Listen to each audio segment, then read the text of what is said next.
Et salut vous! Je suis hyper contente de vous retrouver dans cette nouvelle vidéo. C'est un point lecture que j'ai filmé il y a pas mal de temps déjà. Donc je vous fais une petite intro histoire de vous remercier vraiment de l'accueil que vous avez fait à mon dernier book haul. C'est un truc de fou. On est à plus de 700 vues et nous sommes plus de 130 abonnés sur cette chaîne. Donc c'est un truc de malade. Grâce à une seule vidéo, je sais même pas comment vous remercier, franchement c'est un truc de fou. À chaque fois que j'éclairais mon téléphone, je voyais le nombre de vues, je voyais le nombre d'abonnés qui grandissait, et c'est magique. Franchement je suis super contente. Vas-y, déménage. Hein? Déménage, je te dirai rien. Non, pas mes crayons, Julia. Bah oui, non, hein, pas les crayons. Et donc voilà, nous sommes 130 abonnés. Il y a une semaine, je crois que nous étions 55. Donc c'est magique. Franchement, c'est une aventure super extraordinaire que je vis avec vous. Et je souhaite la bienvenue à tous les nouveaux abonnés. Et puis je vous laisse avec la vidéo que j'avais tournée il y a un petit moment déjà, qui vous parle de mes 4 dernières lectures. Je vous fais des gros bisous.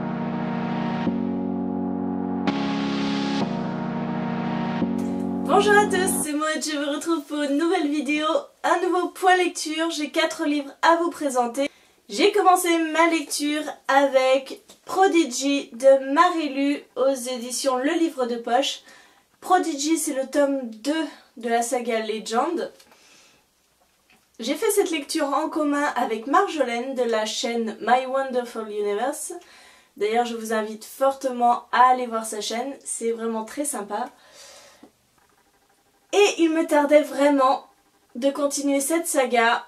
J'avais beaucoup aimé le premier tome, même si pour moi, il manquait énormément de choses, surtout au niveau de la dystopie, puisqu'ici nous sommes dans un monde où il y a eu pas mal d'inondations, les États-Unis ont été touchés et forcément il y a eu une sorte de guerre pour le territoire.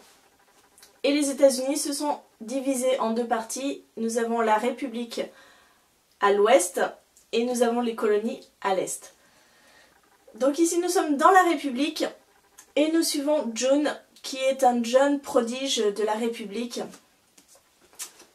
qui intègre l'armée et qui va voir un petit peu sa vie basculer lorsque son frère aîné, qui occupe une place importante aussi dans l'armée, va se faire assassiner. D'un autre côté nous avons Day qui lui est le criminel le plus recherché de la République parce qu'il sabote un petit peu tout ce que la République met en place. Et son chemin va croiser malheureusement le frère de June le jour où il se fait assassiner. Pour moi la dystopie n'était pas assez développée dans le tome 1 et là, veut exaucer, on en apprend beaucoup plus sur ce qui s'est passé dans le monde entier. On voit les origines de la République. On apprend aussi ce qui se passe dans les colonies.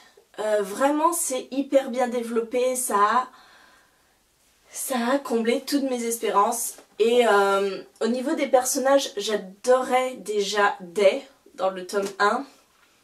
June, c'était un peu plus compliqué parce qu'elle était très conditionnée par le système. Donc elle avait des œillères et elle ne voyait que ce qu'on lui disait de voir au final. Et dans ce tome 2, ça s'inverse un petit peu. C'est un petit peu Day qui a des œillères et se cantonne dans un plan et ne cherche pas à comprendre ce qu'on essaye de lui dire. Lui, tout ce qu'il veut, c'est telle chose et il se cantonne là-dedans. Alors que June est beaucoup plus réfléchi. Et finalement, c'était plutôt sympa parce que finalement, ça a mis sur un pied d'égalité les 2 personnages et je les aime autant. Ce tome 2 se termine un petit peu sur une révélation que franchement je savais pas trop quoi en penser parce que je me suis dit que le tome 3 allait être plutôt plat. Par rapport à cette révélation, je me suis dit que dans le tome 3 ça allait tomber dans du pathos qu'il y allait avoir que les sentiments, qu'on allait perdre en fait tout ce qui faisait l'intérêt de ce livre avec toutes ces manipulations de pouvoir, toute la politique vraiment est très très présente dans ce tome 2. Mais j'ai trouvé ça vraiment génial. Franchement j'ai adoré ce tome 2. C'est super bien rythmé. Je trouve qu'il y a des actions qui sont parsemées un petit peu partout dans le récit. Et c'est génial. Franchement c'est génial. Moi j'adore.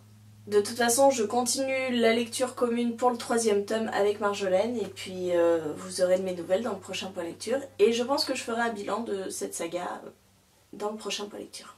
J'ai continué avec une lecture un petit peu plus humoristique, avec Complètement cramé de Gilles Le Gardinier aux éditions Pocket.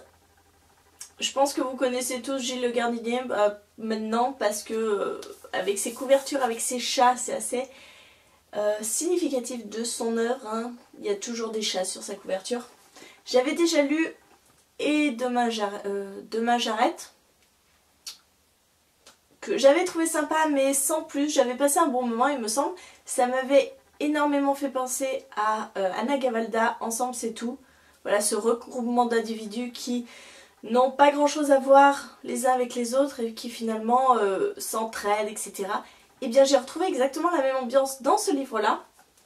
Ici nous suivons Andrew Blake qui est un propriétaire, qui est le propriétaire d'une entreprise familiale, qui lâche tout du jour au lendemain, qui confie les rênes de l'entreprise à sa secrétaire et qui s'exile en France, parce que ça se passe en Angleterre, qui s'exile en France et qui devient majordome dans une maison de maître. Voilà, c'est complètement farfelu cette idée-là. Et puis en fait, pas tant que ça, parce que ce roman, il fait du bien. Tout simplement, il fait du bien parce que Andrew va se retrouver dans cette maison où il y a divers personnages. Donc il y a la maîtresse de maison, Nathalie, qui est assez casanière, qui sort pas très souvent de sa chambre, qui accueille des amis, mais ses amis c'est des vrais pots de vache, enfin qui se moquent d'elle, elle a des soucis d'argent, bref c'est un peu compliqué. Il y a aussi Odile, la cuisinière, qui elle est un peu dans le même style, qui prend bien plus soin de son chat que des autres personnes. Ça n'a pas l'air de l'intéresser. Nous avons le garde-chasse, enfin le jardinier qui vit exilé dans sa cabane au fond du jardin, qui lui est complètement loufoque. Et puis on a Manon, une petite jeune qui arrive là, qui fait des ménages de temps à autre, qui est toute pleine de vie, toute mignonne, mais si vous voulez, il n'y a aucun ciment qui fait prendre tous ces gens ensemble. Et Andrew va être le ciment. Il va arriver et là il va se passer quelque chose que j'ai adoré voir. Il arrive à rassembler toutes ces personnes et faire en sorte que chacune d'elles fasse partie de cette nouvelle famille qu'il est en train de créer. Et c'est plein de bons sentiments, c'est plein d'humour, c'est vraiment très sympa parce que on a des petites jeux de verbal entre le jardinier et Andrew par rapport aux stéréotypes qu'on connaît sur les Français, sur les Anglais. Voilà, ça se chamaille tout le temps. Andrew c'est un vrai gamin, en fait, il est tout le temps en train d'essayer de faire des petites blagues ou d'améliorer le quotidien de tout le monde. C'est vraiment une bouffée d'air frais ce livre et j'ai adoré. Voilà, j'ai adoré, franchement c'est léger. Vous voulez une lecture légère, pas prise de tête. Pourtant ça commence mal, hein. Au début il est un peu déprimé Andrew, on a l'impression qu'il va nous plomber le moral. Et puis on retrouve une telle joie de vivre que on passe un très bon moment. J'ai, dans le cadre de mon challenge un genre par mois, lu Novecento pianiste d'Alessandro Barrico aux éditions Folio. C'est un tout petit livre, il fait 87 pages. Et voilà, je ne suis pas très classique ou théâtre. J'avais ce livre dans ma palle, je m'étais dit que c'était le bon moment de le sortir, donc voilà, je l'ai lu d'une traite, ça se lit très très vite. Et c'est ce que je m'attendais, c'est pas pour moi, je dis pas que c'est mauvais, hein, mais c'est pas pour moi parce que c'est un monologue qui est écrit de telle manière que ça peut se transposer au théâtre. Si vous voulez, vous avez des didascalies qui vous indiquent ce que doit faire le personnage sur scène, etc. Mais j'ai pas vraiment trouvé d'intérêt à ce livre.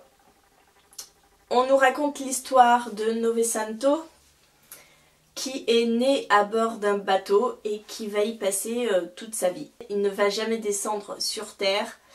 Novesanto, c'est un joueur de piano, c'est un musicien et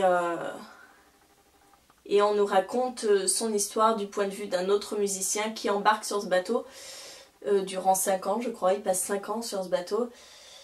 Et il nous raconte un petit peu ce qu'il a vu, le virtuose qu'était Novesanto. Voilà, ça l'a pas fait pour moi parce que c'était pas désagréable, hein, mais moi j'ai pas été transportée par la poésie. C'est super poétique, mais je suis pas réceptive à ce genre de trucs, malheureusement. Et voilà, j'ai pas grand chose à en dire, hein. En même temps, pour un livre de 87 pages... Et ma dernière lecture, ça a été Le Pacte des Marchambres, le tome 1 Elana de Pierre Bottero aux éditions Rajo. Il me tardait de lire ce livre parce que j'ai eu en commentaire une abonnée qui m'a déclaré son amour pour ce livre. Et je m'étais promis de le lire pour ce mois de mars, simplement parce que je lui avais dit que je le lirais, hein. Donc c'est chose faite. Et je suis super contente de l'avoir lu parce que c'est vraiment super. Je ne connais pas Pierre Bottero, je n'ai pas lu La Quête des Vilanes, je n'ai pas lu Les Mondes des Vilanes. J'ai attaqué par Le Pacte des Marchambres et je pense que ça n'a pas vraiment grande importance parce que je me suis pas sentie du tout perdue. Je pense qu'on est dans l'univers des Vilanes, mais je me suis pas sentie perdue. Nous suivons Elana. Si vous voulez, tout commence dans cette histoire lorsque, toute petite, à l'âge de 5 ans, Elana est avec ses parents, ils sont dans une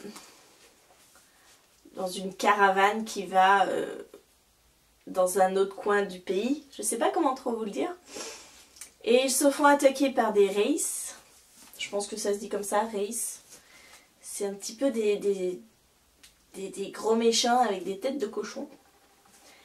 Et voilà, tout le monde se fait tuer, elle est la seule survivante et elle se fait recueillir par les petits, le peuple des petits, dans un univers un petit peu différent du nôtre. Elle y grandit, etc., etc. Jusqu'à ce qu'elle revienne dans le monde des hommes. Et là, il se passe des trucs de fou. Nous avons 3 parties dans ce livre. Nous avons la première partie qui est l'enfance d'Elana. Donc je vous ai raconté son petit souci au départ et puis comment elle grandit chez les petits. La deuxième partie se concentre plutôt sur son retour dans le monde des humains. Dans le monde des hommes, elle redécouvre un monde qu'elle avait abandonné toute petite, hein, à l'âge de 5 ans, elle s'en rappelait pas. Donc elle qui était assez insouciante chez les petits, où elle grandissait en s'aventurant dans les arbres, en rigolant. Là elle se retrouve perdue dans le monde des hommes et il faut tout qu'elle réapprenne. Elle est confrontée à la violence, elle est confrontée à pas mal de personnes mais infectes. Et ensuite, il y a une troisième partie où là, elle rencontre les marchambres. Et c'est surtout son initiation pour devenir elle-même marchambre. Alors, les marchands, c'est une guilde et on n'en sait pas vraiment plus. C'est une guilde de personnes qui ont certains talents et Elana va tout faire pour en faire partie. Et voilà. En fait, ça va crescendo dans ce livre. La première partie sur l'enfance, c'était assez touchant parce que Elana voilà, a vécu quelque chose de terrible. Mais j'ai trouvé ça très jeunesse. Parce que justement on était dans cet univers des petits qui est très insouciant. Et du moment où elle passe chez les humains, là, ça retombe complètement et on est dans un univers très noir. Et j'ai adoré le personnage d'Elana parce que vraiment, pour une fille naïve, pour quelqu'un qui ne connaît pas cet univers-là, elle s'y est fait d'une manière mais incroyable. Elle défend les gens, elle ne peut pas laisser passer une injustice, elle sait se battre, elle est hyper forte comme fille et elle a une telle humilité de par ses expériences que ça en fait une héroïne parfaite. Franchement, j'ai adoré cette héroïne. J'ai adoré cet univers. Je vais me faire un plaisir d'y retourner avec le 2e tome que j'ai dans ma palle.